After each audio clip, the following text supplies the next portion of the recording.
자, 잠깐 정리 좀 하면은요, 우리는 엑스트레인이 있었고요. 물고기의 길이를 저장하고 있었어요. 그래서 길이의 제곱을 컬럼으로 추가를 했어요. 똑같은 방법으로, 테스트 셋에서 물고기 길이들이 있었는데, 그 테스트 셋에서 물고기의 길이의 제곱들을 그 컬럼으로 추가를 했어요. 그래서 모양이 훈련 셋은 42개 물고기, 길이 제곱과 길이를 가지고 있다. 이렇게 된 거고요. 그 다음에 테스트 셋은 14마리의 물고기 길이의 제곱과 길이를 가지고 있다. 이런 모양으로 생겼다라고 하는 거죠.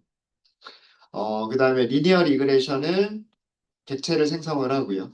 그 다음에 데이터를 학습을 시킵니다. fit. 데이터를 학습을 시킬 때 이차항을 포함하는 데이터를 가지고서 피팅을 시키죠. 데이터에 맞춰 나갑니다. 이 데이터에 맞춰 나간다는 얘기는 2차 함수 방정식을 찾는다는 얘기고 2차 함수 방정식에서 x제곱의 개수, x 1차항의 개수와 그리고 y 절편을 찾는다는 의미예요. 그래서 훈련이 끝난 선형회귀 모델은 코이피라고 하는 속성과 인터셉트라고 하는 속성을 가지고 있는데 코이피의 이 숫자 두 개가 첫 번째 숫자가 2차항에 곱해지는 숫자예요. 왜 그러냐면 여기 보시면 그 첫 번째 데이터가 그죠? 첫 번째 컬럼의 데이터가 2차항이잖아요. 그러면은 요 첫 번째 개수는 요 첫 번째 컬럼에 곱해지는 값이에요. 그 다음에 두 번째 개수는 여기 있는 두 번째 컬럼에 곱해지는 값이에요. 무슨 말인지 아시겠죠? 네. 그래서 이런 1차원 배열이 만들어진 거고요. 숫자 두 개를 가지고 있는 1차원 배열이 만들어진 거고, 그 다음에 절편은 하나밖에 없어요. C밖에 없으니까. 그래서 이렇게 하면 우리가 찾은 방정식은 이거다라는 뜻이에요. 어, 정확하게 쓴 건 아니지만 소수점 세 번째 자리에서 끊어버린 거지만 버림을 해버린 거지만 1.01 곱하기 x제곱 빼기 21.5 곱하기 x 더하기 116.0을 한 거예요. 그래서 예측값을 찾을 때는 이 방정식에다가 x는 길이, x제곱은 길이 제곱. 그렇게 하면 y는 무게가 된다는 얘기예요. 그래서 이 방정식 그대로 적용을 하면 이게 무게를 예측하는 방정식이 되는 거고요. 이런 거를 모든 데이터 포인트에 대해서 다 똑같은 계산을 하시면 돼요. 그게 프리딕트가 해주는 역할입니다. 그래서 프리딕트에서 훈련이 끝난 선형회귀 모델이 프리딕트 메서드를 사용해서 훈련셋의 예측값들을 찾을 수가 있고요. 마찬가지 방법으로 테스트셋에서도 예측값들을 찾을 수가 있습니다. 훈련이 끝난 선형회귀 모델이 프리딕트, 테스트셋, 그럼 예측값들을 찾을 수가 있죠. 실제 값과 예측값이 있으면 MSE나 결정계수를 계산할 수가 있습니다. 그래서 결정계수가 1차항만 포함할 때보다는 더 좋아졌다라고 하는 걸 알 수가 있었고요. 그 다음에 테스트셋의 결정계수와 훈련셋의 결정계수를 비교해 보니까 테스트셋의 결정계수가 살짝 더 컸어요. 이거는 과소적합된 모델이다라고 하는 걸 알 수가 있고요. 그래서 왜 그런 결과가 나왔는지를 선점도로 그려보자라고 했었던 거예요. 이해되시죠? 자, 선점도는 스캐터를 그리면 되는 거잖아요. 그래서 스캐터 이렇게 그리시면 되는 거고요. X는 뭘 사용하시면 되냐면 길이만 사용하시면 되기 때문에 X 트레인 사용하시면 돼요. 그리고 Y는 무게를 사용할 거니까 Y 트레인을 사용하시면 됩니다. 그죠? 이렇게 사용하시면 되고요. 어, 그리고 여기 레이블 넣을까요? 레이블은 훈련셋이라는 의미로 트레인이라고 할게요. 그 다음에 투명도, 약간 투명하게 만들도록 할게요. 알파를 0.4, 이 정도 주시면 이렇게 되죠. 이게 아마 점이 42개가 찍혀 있을 거예요. 마찬가지 방식으로 테스트 셋은 얘를 똑같은 코드를 사용하시는데 x train 대신에 x test를 사용하시면 되고요. y train 대신에 y test를 사용하시면 돼요. 그럼 여기 중간중간 이렇게 점들이 노란색 점들이 들어갔죠? 얘가 뭐다? 얘가 테스트 셋이다. 아, 죄송합니다. 여기는 레이블은 트레인이라고 쓰면 안 되겠죠. 테스트 이렇게 써야 되겠죠. 여기 테스트. 그 다음에 이 창을 포함하는 회기식을 그리기 위해서 우리가 직선이든 곡선이든 똑같아요. 직선을 그리든 곡선을 그리든 점들을 여러 개를 만든 다음에 그 점들을 하나씩 하나씩 선으로 연결하면 그게 직선이나 곡선이 되는 거예요. 어제 그런 방식을 이용을 했었잖아요. 그래서 x values, x 값들을 만들었을 거예요. x 값들을 어떻게 만들었냐면 a range 함수를 이용해서 만들었을 거예요. 여기 보니까 5도 있으면 좋을 것 같아요. 10보다 조금 작은 것도 있죠. 그래서 5부터 시작을 할게요. 55까지 그려보도록 하겠습니다. 어, 어제 0.01로 했었나요? 더 작게 줄여도 돼요. 이 간격이 촘촘하면 촘촘할수록 자, 어제 이런 얘기 했었죠. 점이 3개밖에 없으면 이거를 점과 점을 연결하면 직선 이렇게 꺾인 것처럼 보이죠.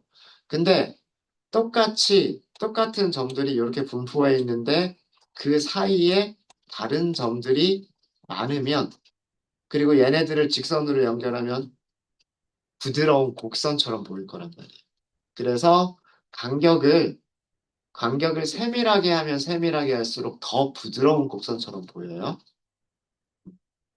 y values는 어떻게 찾으면 되냐면 아까 우리 예측값 찾을 때 사용했었던 공식이 있었죠. 위쪽에 참고 좀 할게요. 이거였었죠. 100일, 1.01, 1.01, 1.01 곱하기 x 값들의 제곱, 그죠? 그 다음에 마이너스가 있었는데 21.55였었죠. 21.55 곱하기 x, 그죠? 그 다음에 더하기 절편이 뭐였었냐면 116.05였었죠. 절편이 116.05. 이거 완전히 정확하게 그린 건 아닙니다. 완전히 정확하게 그린 건 아니지만 그냥 대략적으로 소수점 세 번째 이하는 잘라버리고 대략적으로 계산한 값들을 만들어낸 거예요. X좌표, Y좌표가 있으니까 이거는 뭘 그리시면 되냐면 선그래프 그리실 때는 플롯 이용하시면 되고 X values, 그 다음에 Y values 빨간색으로 그릴게요. 마커는 그리지 말고 선으로만 그리도록 하겠습니다. 그리고 레이블을 regression 이렇게 할게요. 네, 빨간색이 이렇게 그려졌죠. 빨간색 부드러운 곡선처럼 그려졌죠. 여기 55까지 그린 거예요. 자, 그 다음에 가상의 데이터 포인트는 점 하나만 그리면 돼요. 그래서 스캐터를 사용하시면 되고요. 50, x는 50, 그 다음에 y는 1500. 그리고 여기서는 마커를 역삼각형 모양으로 할게요. 그리고 색깔을 좀 지정하기 위해서 어제 라임이라고 하는 색깔을 썼던 것 같고요. 그리고 여기도 레이블을 주도록 하겠습니다. unknown 물고기, 모르는 물고기. 네, 이런 식으로 줬어요. 여기 라임 색깔 하나 보이죠? 라임 색깔 하나 들어가 보이시고.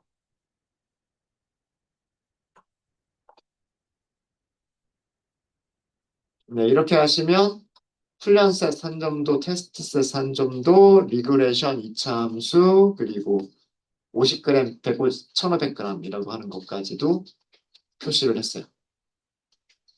자, 오차가 왜 줄어들었는지 이해되시죠?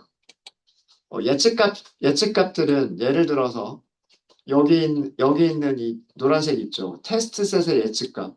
거의 비슷하게 이 곡선 위에 있는 것처럼 보이잖아요. 그죠? 네, 곡선이랑 거의 비슷하게 붙어 있죠. 그럼 예측값이 거의 비슷할 거란 얘기예요. 실제 값하고 예측값이. 여기 있는 파란색 점 볼까요? 여기 있는 파란색 점은 어, 곡선보다 살짝 위에 있죠. 아주 살짝 위에 있으니까 오차가 아주 작은 오차가 있을 거예요. 그죠? 오- 그러니까 대부분의 점들이 훈련셋이든 테스트셋이든 대부분 이 이차 함수 근방에 다 있잖아요. 이차 함수 근방에 다 있죠. 그럼 오차의 크기가 그렇게 크지 않을 거란 말이에요. 맞아요. 근데 훈련셋에서는 오차가 조금 큰 게 몇 가지가 있어요. 요거 오차 조금 크죠. 그 다음에 여기도 오차가 조금 크죠. 여기 오차가 조금 크고 여기 약간 오차가 있고 그죠. 그러니까 요 몇 개의 데이터 포인트들이 2차 함수 방정식에서 찾은 것보다 오차가 조금 큰 것들이 있어요. 그렇죠? 근데 노란색 점들을 보세요. 노란색 점들은 거의 대부분 곡선 주위에 다 있죠. 그죠? 그래서 테스트 셋에서의 오차들이 더 적었던 거예요. 이해되시죠? 테스트 셋에서의 오차들의 평균이 더 적었던 거고 훈련 셋에서의 오차들의 평균은 얘네들의 평균을 좀 높여주는 효과가 있었던 거예요. 얘도 오차들의 평균을 좀 높이고 얘도 살짝 높죠. 이런 것 이해되셨습니까? 만약에 50cm다. 얘는 뭐라고 거의 비슷하게 예측하죠. 그죠? 네. 그래서 1차 함수가 아니라 이거 아마 연장하면 요렇게 그 좌우 대칭인 모양일 거예요. 이런 모양의 2차 함수를 예측을 하게 되면 거의 대부분의 데이터들을 실제 값과 굉장히 유사하게 예측을 하고 있다라고 하는 거를 아실 수 있으실 거예요. 네, 되셨습니까? 그래서 MSA가 왜 1차 항만 사용했을 때보다 MSA가 왜 줄어들었는지, 결정 개수가 왜 더 좋아졌는지를 시각화해서 살펴볼 수 있었습니다.